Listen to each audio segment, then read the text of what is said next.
El pasado fin de semana se supo que las autoridades fueron advertidas de un material militar encontrado abandonado en cercanías a la ruta por donde se moviliza el presidente Gustavo Petro. En la imagen se aprecian dos lanzacohetes que, según reconstrucción de videos reportada por la policía, fueron abandonados por una mujer que sería viuda de un exmilitar. Sin embargo, el mandatario afirmó en su reciente alocución televisada que no confía en estos reportes y que este armamento, que identificó como lanzacohetes SAM-16, estaba dirigido a atentar contra su vida, como parte de un plan de las cabezas del narcotráfico con sede en Abu Dhabi. Esta hipótesis se une a la que denunció el mismo mandatario el pasado 20 de julio, cuando informó al país que la Embajada de Estados Unidos le había proporcionado información sobre planes para asesinarlo que involucraría a francotiradores. En ese entonces, las autoridades también hallaron 2 fusiles modificados. Consultamos al coronel Luis Alberto Villamarín, oficial de la Reserva Activa y experto en defensa nacional, así como a Marta Soto, editora de la unidad investigativa, acerca de la veracidad de toda esta información, específicamente del armamento difundido por las autoridades. Hoy es jueves 5 de junio. Mi nombre es Carlos Solano y este es el Café de hoy del Tiempo.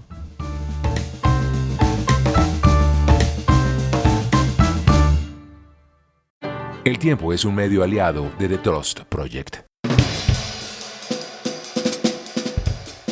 Primera actualización de noticias de las últimas horas. El gobierno estadounidense de Donald Trump prohibió el ingreso a ese país de ciudadanos de 12 países, así como desarrolló una lista de restricciones parciales a 7 países. Colombia no está en ninguna de las dos listas. De la primera, los 12 países con restricción absoluta de ingreso son Afganistán, Birmania, Chad, República del Congo, Guinea Ecuatorial, Eritrea, Haití, Irán, Libia, Somalia, Sudán y Yemen.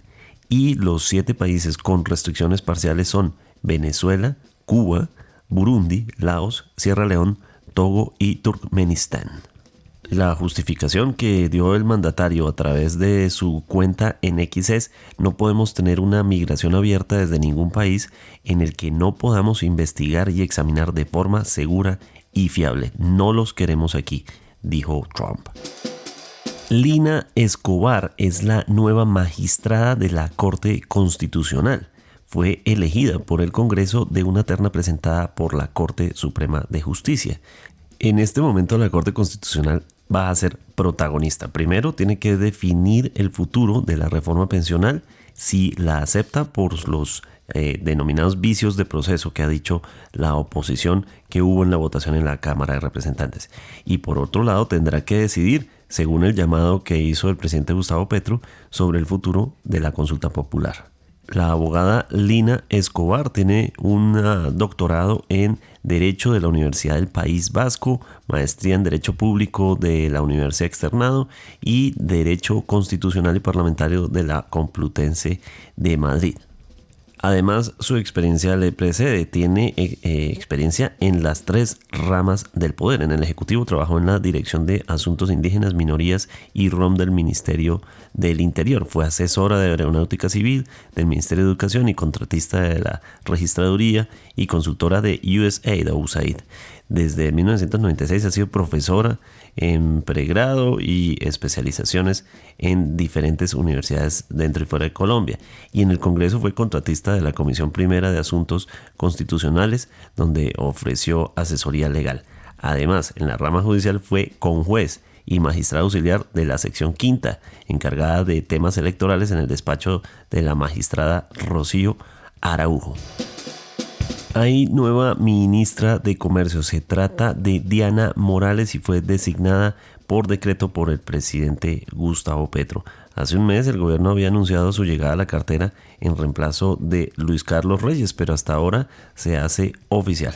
Diana Morales es politóloga de la Universidad del Rosario y ha trabajado en gestión interinstitucional para la unidad de víctimas, pero probablemente su nombramiento más significativo antes fue como secretaria de la Comisión Cuarta de la Cámara de Representantes.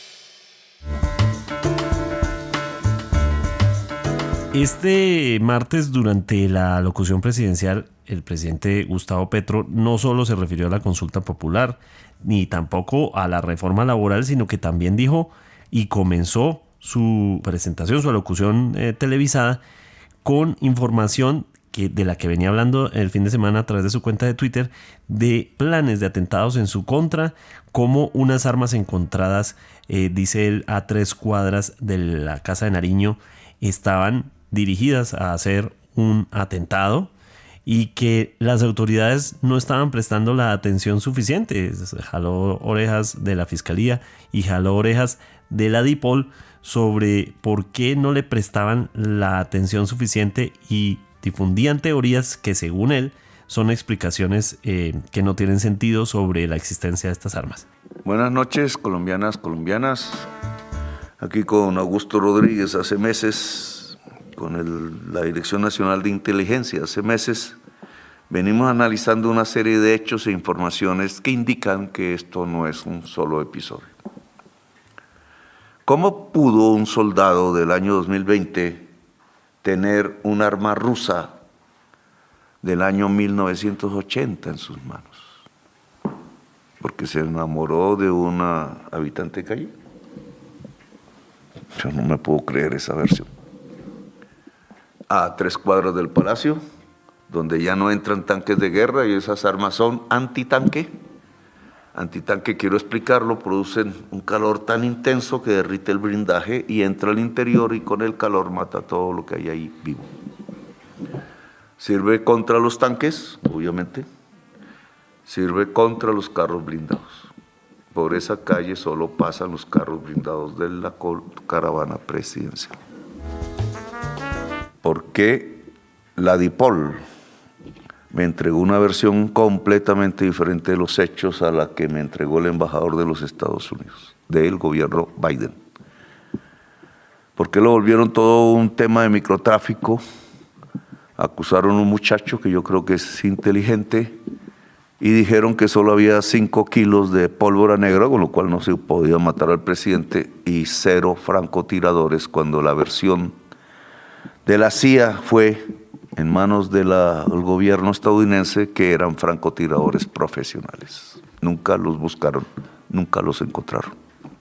La Unidad Investigativa del Tiempo ha publicado una serie de informes, algunos de ellos tienen que ver incluso hasta con lo que tendría que hacer una persona cuando encuentra o recibe un arma antigua y cómo la tiene que devolver. Pero más allá de eso, entender estas armas que el presidente señala que podrían ser las que se usaran para un atentado en su contra, ¿son reales o no estas amenazas? ¿Qué tanto podemos llegar a saber de eso? Porque el presidente señala que las autoridades no están diciendo lo suficiente. La policía ya ha dado su explicación. Por eso queremos hablar con Marta Soto, editora de la Unidad Investigativa del Tiempo, para entender el alcance de estos señalamientos que además ponen en una situación muy incómoda, entre otros, a la policía y a la defensa colombiana. Bienvenida, Marta. Carlos, gracias. Pues mira, ante todo quiero retomar unas declaraciones que nos dio el hoy ministro de Defensa, Pedro Sánchez, cuando era el encargado de la seguridad de Presidencia de la República. Cuando nosotros le preguntamos precisamente por ese tipo de amenazas, él dijo que cuando se trataba de la seguridad del presidente, nada se podía desestimar. Y digamos que en eso todos estamos de acuerdo.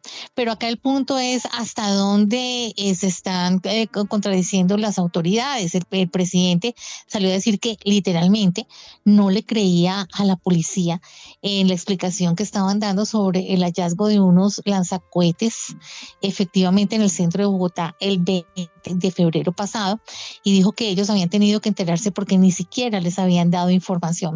Pues nosotros el fin de semana estuvimos investigando y revelamos una información que es un informe, y qué pena la redundancia, oficial, que hicieron peritos especiales antiexplosivos, en donde aseguran que los 2 artefactos que se encontraron efectivamente eran unos lanzacohetes rusos pero que ya habían sido activados y que solamente era una especie de cascarón, si me permite utilizar esa expresión, que eran, pues que no tenían ningún tipo de efecto.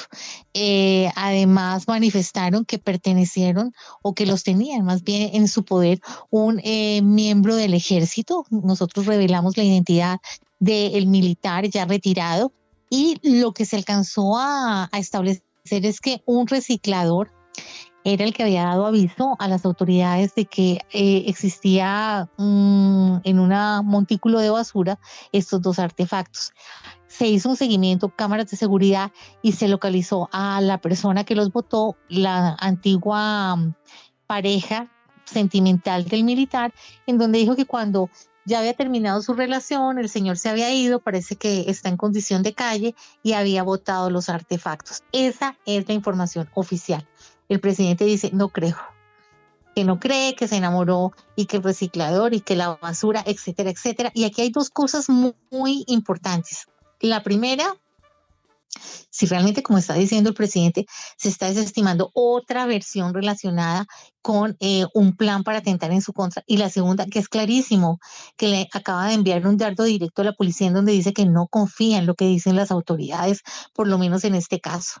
Y bueno, volví a retomar una serie de informaciones que también se han estado verificando sobre el posible atentado en su contra por parte de miembros de la llamada Junta Directiva del Narcotráfico. Volvió a mencionar el caso de Papá Pitufo, a los narcotraficantes que están en Dubái. Bueno, una narrativa un poco gruesa para algunos colombianos que no entienden bien de qué está hablando, pero que es claro que está haciendo una recopilación de todas las informaciones que han llegado y que se han verificado sobre supuestos atentados en su contra. Dice que uno partió de la embajada americana, eso también ya se investigó, donde supuestamente iban a atentar en su contra francotiradores, y también mezcló el tema de los esmeralderos que han sido asesinados con este tipo de armas. Un tema complejo, pero a mí me parece que el país ha subestimado un poco ese dardo desde la Casa de Nariño a la Policía Nacional.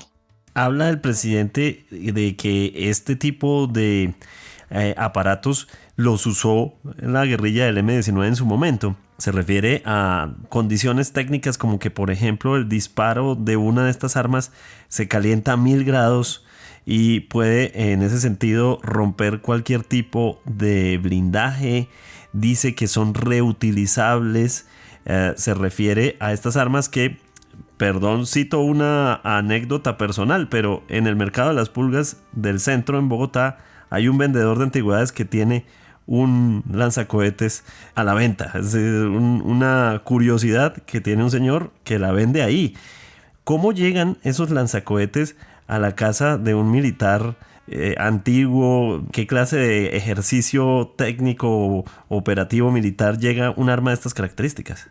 Yo creo que eso sí tiene que establecerse. Yo creo que en un país como Colombia, en donde estamos en guerra desde hace tanto tiempo, pues yo creo que no hay un recoge vainillas y recoge lanzacohetes.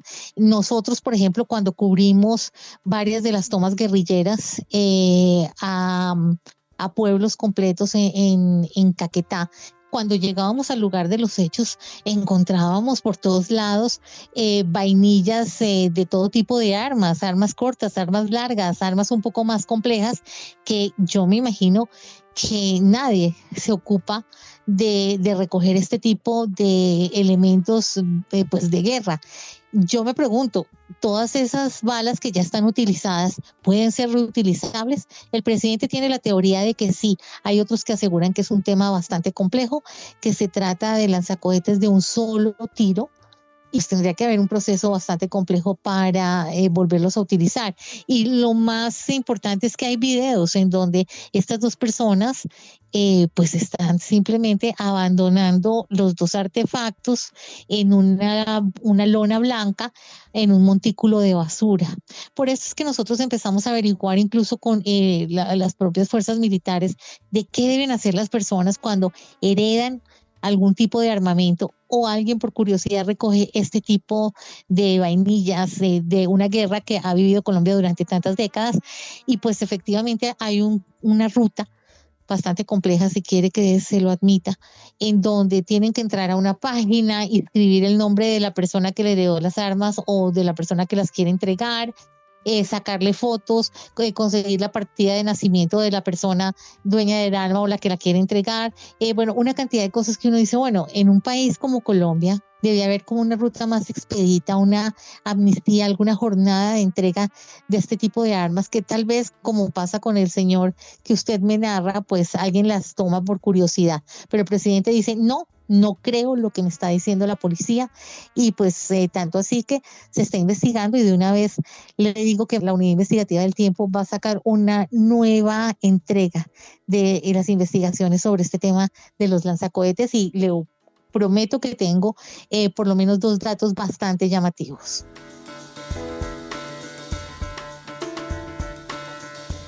Para entender de qué se trata este tipo de armamento del que se habla que podría ser el que utilizaran aquellos que están planeando un atentado contra el presidente, como lo ha dicho el mismo mandatario, hemos querido invitar a un experto que es el coronel de la Reserva Activa, el señor Luis Alberto Villamarín Pulido.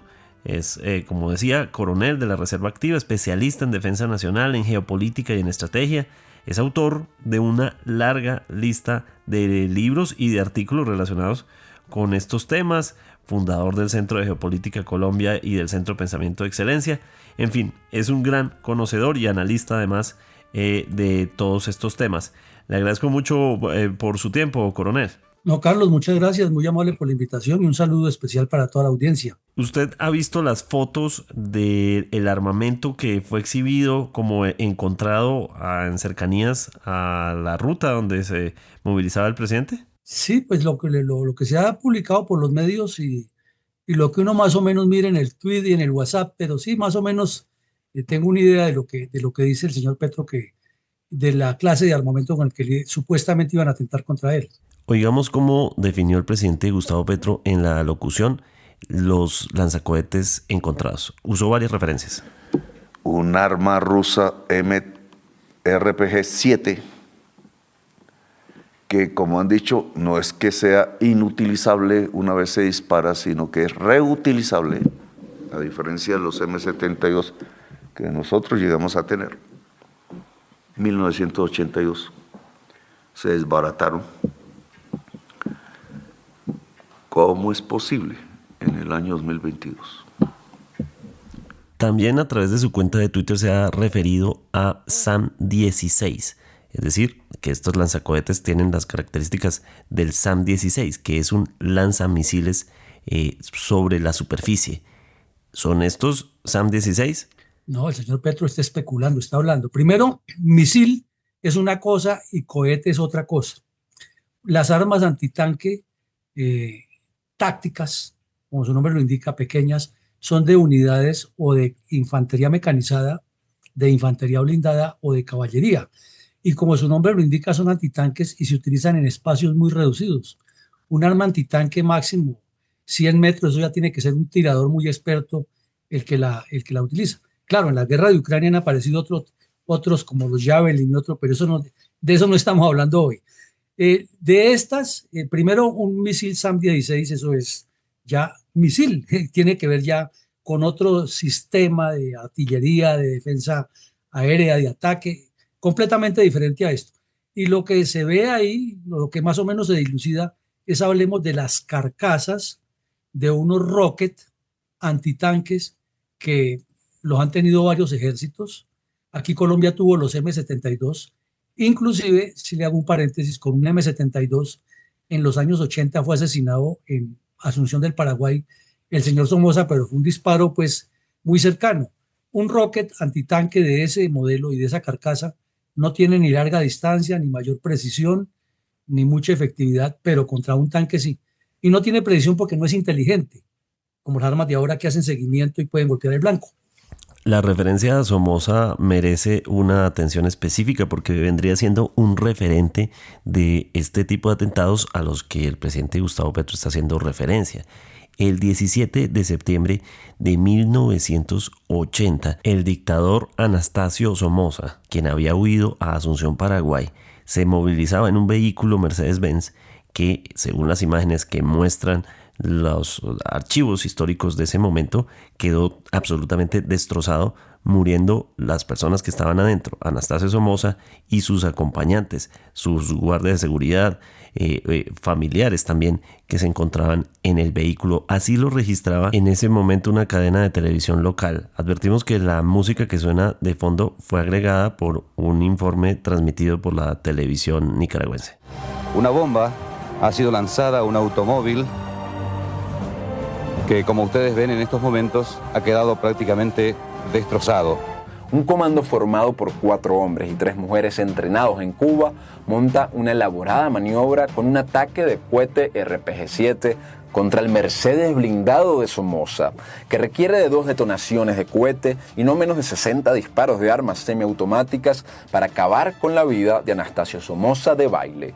El presidente, además de eso, se refería a que esos fueron usados en nuestro conflicto que es tan irregular, y que el calor que produce el contacto con por ejemplo, con la superficie de un vehículo blindado, pues que se refería a 1000 grados de calor y que esto perfora o cualquier blindaje. ¿Las armas que vemos en las fotos hacen eso? Bueno, es que parece que el señor Petro ha visto muchas películas, pero en la realidad esas armas antitanque que tuvo Colombia, que las trajo cuando estuvo en grave riesgo la guerra con Venezuela, sí perforan placas blindadas, claro, placas de blindaje de 5, 7 centímetros.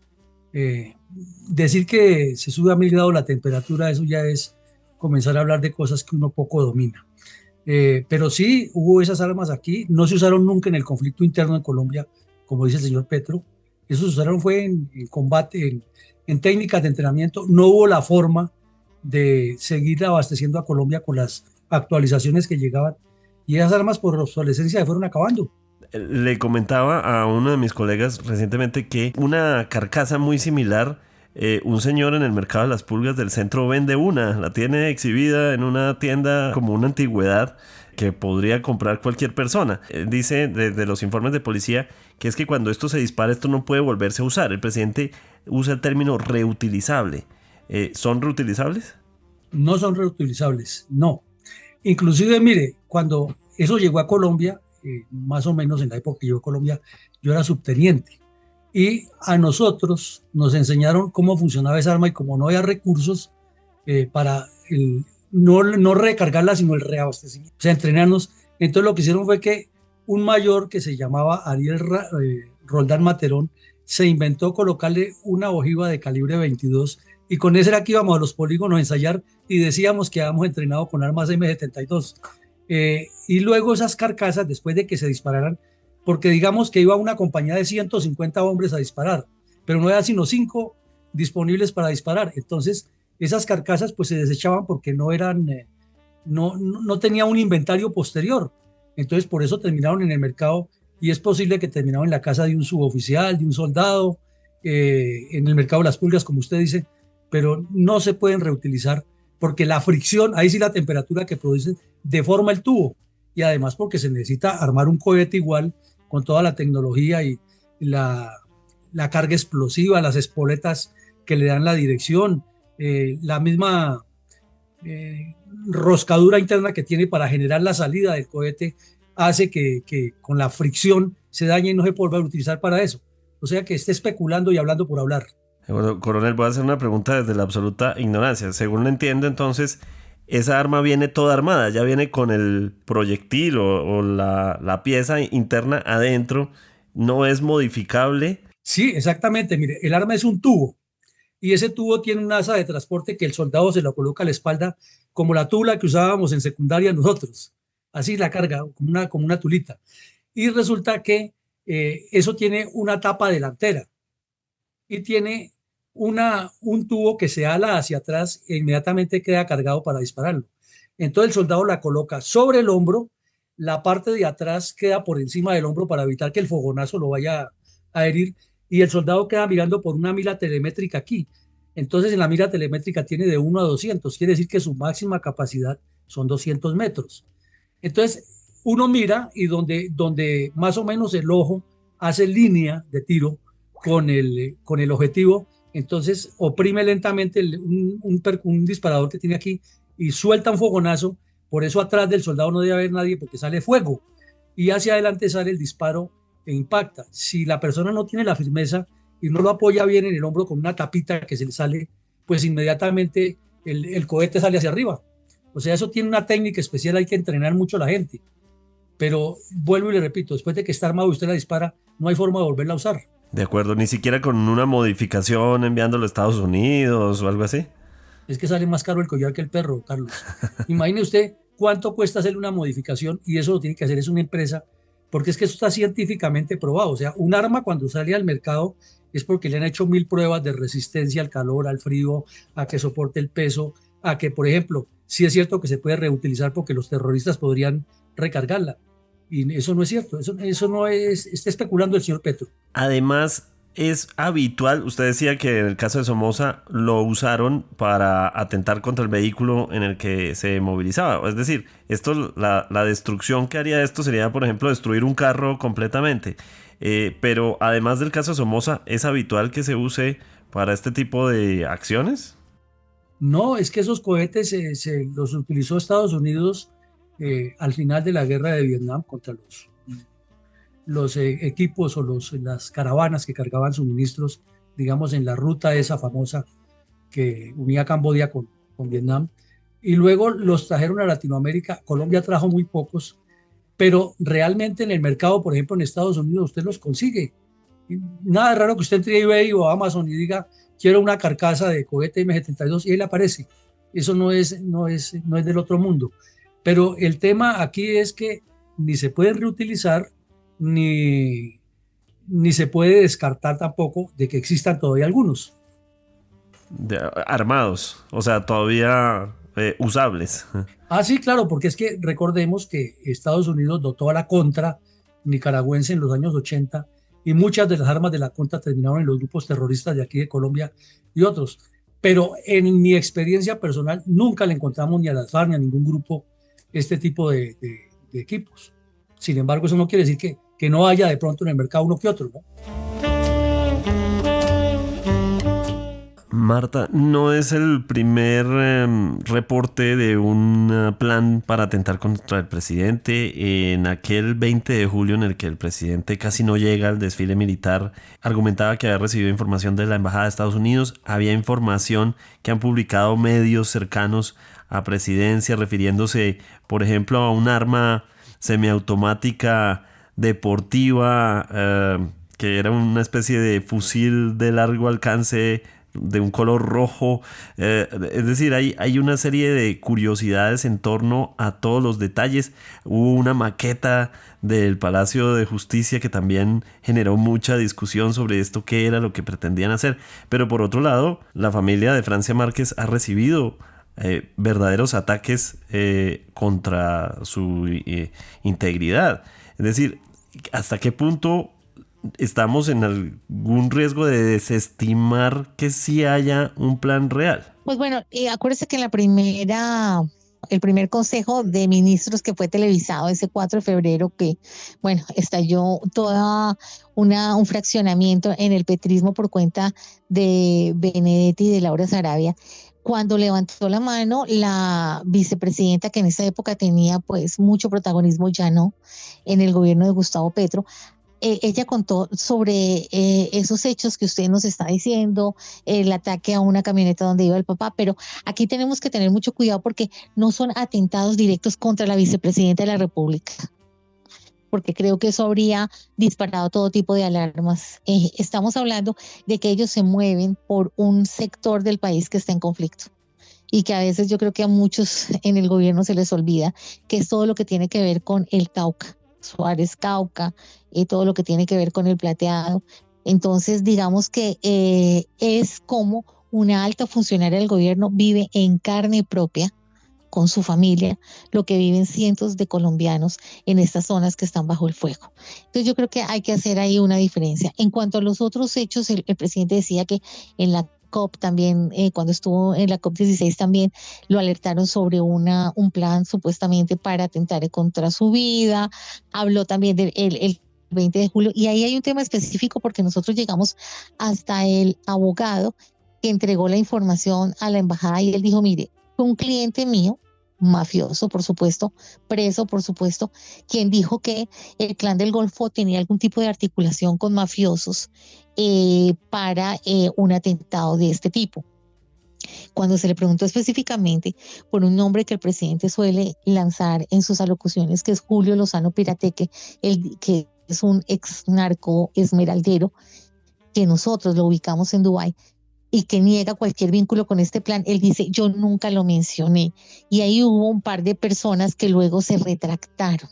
Entonces, digamos que cuando el presidente dice, ¿qué pasa con la fiscalía? Yo creo que el país también dice, porque la fiscalía no sale y explica en qué terminó el tema de la maqueta, si era realmente un tema de microtráfico y un tema de violencia intrafamiliar, qué pasó con el tema de los informantes que llegaron por la Embajada de Estados Unidos, qué pasó con el caso de la COP 16 para tranquilidad de todos, porque esto ha ido escalando y digamos que, como usted bien lo indica, el señor presidente de cuando en vez, cuando tiene que hacer algún anuncio importante, siempre tiene como ese colofón, como ese telón de fondo de los atentados en su contra, y él pues creo que está en su derecho en pedir que las autoridades le digan a él, por supuesto, y al país, pues a qué conclusión llegaron las investigaciones.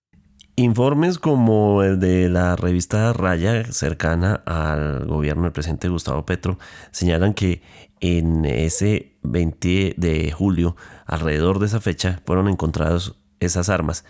A esto hizo referencia en la alocución presidencial el presidente Petro.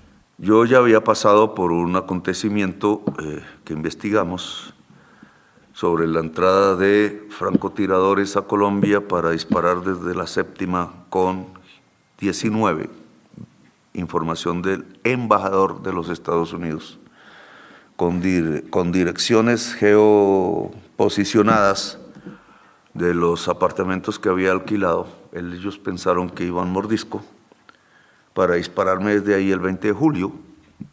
Nosotros cambiamos la ruta y pudimos hacer la marcha del 20 de julio un poco retardados, con la crítica de Vicky, como siempre. Coronel Villamarín, previamente en otra información que había recibido el gobierno, que dice que la Embajada de Estados Unidos para el desfile del 20 de julio anterior, dijo, bueno, aquí hubo un plan de atentado, unas fuentes señalaron y encontraron 2 armas estilo fusil, no sé si las ha visto, que una de esas armas hablan de un fusil modificado. Quisiera preguntarle si en ese tipo de ataques pueden ser usadas para un atentado de larga distancia. El fusil de Iván Mordisco, por poner un ejemplo. ¿Cuánto le cuesta a un criminal comprar un fusil de esos? 50 millones, 100 millones para el narcotráfico, eso no es nada. Entonces, ¿para qué se van a poder modificar fusiles y a organizar? O sea, un grupo criminal, si quiere atentar contra la vida de un ciudadano, como pasó con los 2 esmeralderos hace poco, pues compra el mejor fusil que hay en el mercado y punto. No se pone a modificarlo, ni a hacer inventos raros, ni a hacer ensayos, porque en el mercado está lo mejor de mejor calidad, en el mercado negro, de esos tipos de armamentos. Entonces nos parece que aquí también hay mucha especulación y es montando toda una entramado para eludir otras responsabilidades. Coronel, le voy a mostrar las imágenes de los fusiles encontrados en ese entonces. Hay 2 fusiles, los describimos para la audiencia, uno de color rojo como si fuera camuflado, pero rojo intenso, tiene una mira telescópica en la parte superior que se supone fue la modificación, y hay otro fusil que se ve como más ligero, no sé yo de armas, pero tiene estas características. En este momento el coronel está viendo las fotografías.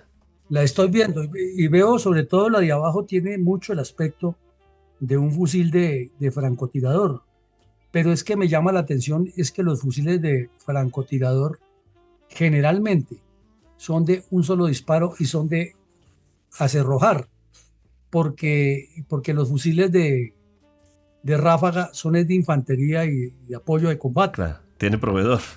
Pero pues de proveedor, claro, porque es para avanzar con fuego y movimiento, fuego y maniobra, batir objetivos al frente. En cambio, el francotirador requiere mucha concentración, mucha respiración, estar muy tranquilo y concentrado en el objetivo, y tiene una cantidad de detalles. Lógico que la mira telescópica le da una gran ventaja, pero es que es más la parte de la preparación psicológica del tirador que lo que da la mira. Pero, como le digo, nada se puede descartar porque todo es posible. Pero que se ha modificado, yo no entiendo qué modificación le pueden hacer. Colocarle una mira distinta será, acomodársela.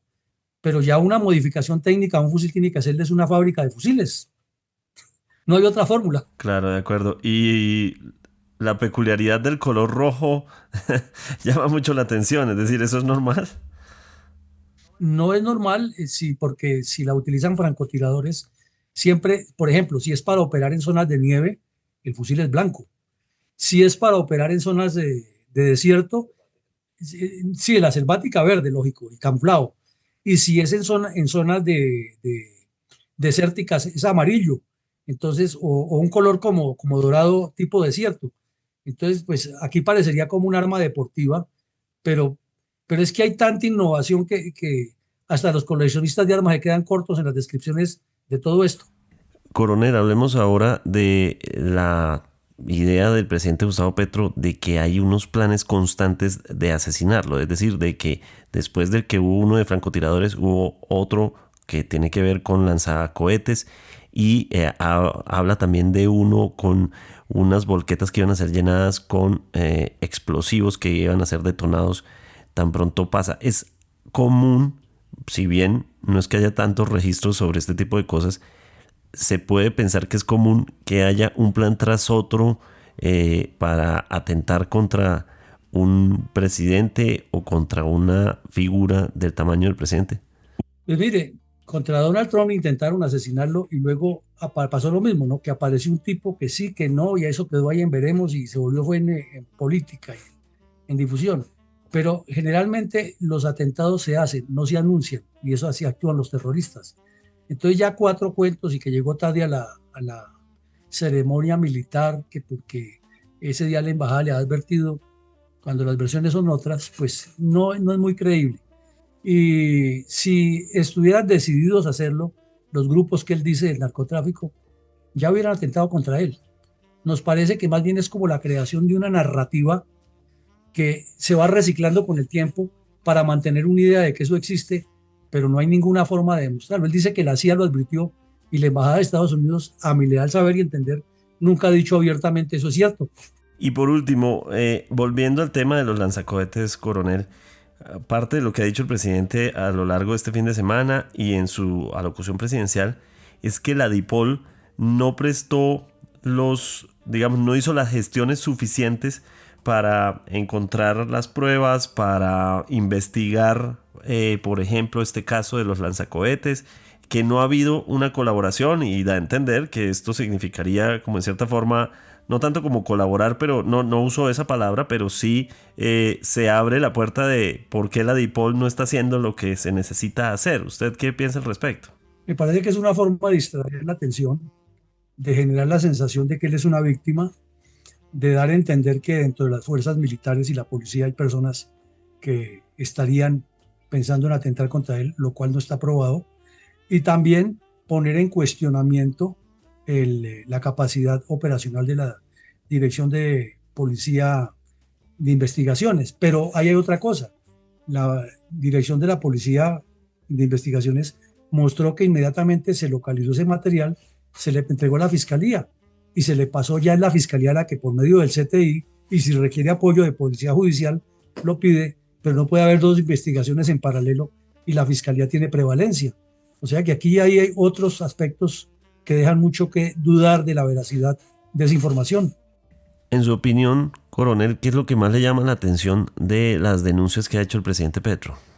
Pues llama la atención que en todas las denuncias que ha hecho el señor Petro, y da nombres, y que la Junta del Narcotráfico en Dubái, entonces, ¿por qué no ha habido ninguna captura? O sea, cualquiera puede decir es que esto está pasando en tal parte y la otra, pero tiene que tener unas pruebas más sólidas. ¿Quién es el jefe de eso? ¿Por qué desde Dubái si en Dubái es un país donde persiguen el narcotráfico, allá en Emiratos Árabes es un país donde persiguen el narcotráfico y hay hasta pena de muerte por eso. No van a ser tan estúpidos los narcos en irse para allá. Eso es una conclusión. Lo mismo que si se estuviera pensando por un grupo colombiano, como él da a entender, que dice que hay sectores de partidos oficiales, partidos políticos, perdón, sectores que quieren atentarlo contra él, pues ya la Fiscalía tendría muchos más elementos y los mismos organismos de seguridad del Estado. La Dirección Nacional de Inteligencia, que la tiene en manos de un excompañero del M-19. Aquí hay muchas cosas que no cuadran, mucha especulación y parece es como una narrativa construida intencionalmente para generar una desazón, un desconcierto. Marta, ¿a quién le corresponde exactamente? Es decir, ¿es al Ministerio de Defensa? ¿Cómo se mueve este tipo de amenazas? Porque el presidente señala que la policía, la DIPOL, no respondió, sus informes no le parecen satisfactorios y señala a la Fiscalía, pero a este nivel, sí, esas amenazas son y se tienen que tomar como reales.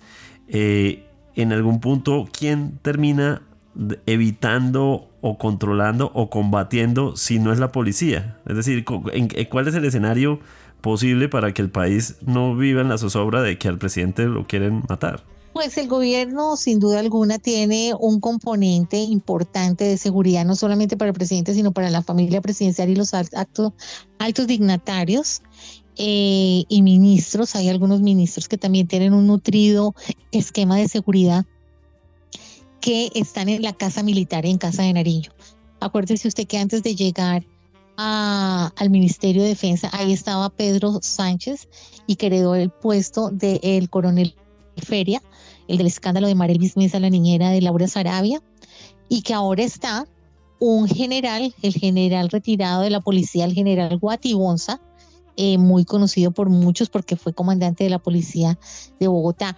Ahí se articulan todas las fuerzas. Ahí tenemos la inteligencia, por ejemplo, de la Armada, está también gente de la Dirección Nacional de Inteligencia, hay ejército y policía.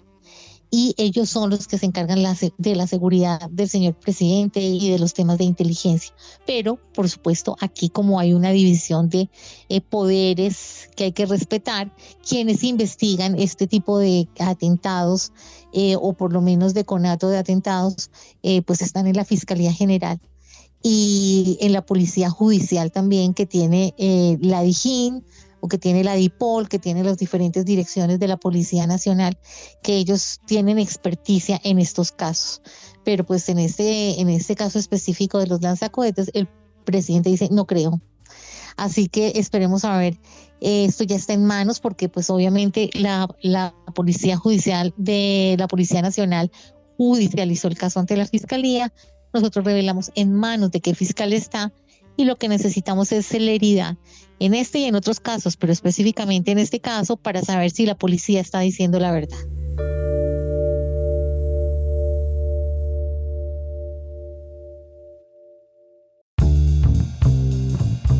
Gracias por acompañarnos en el café de hoy. Suscríbase en todas las plataformas de podcast y en el canal de YouTube de El Tiempo. Nos encuentran también en Instagram y en X como @podcasteltiempo.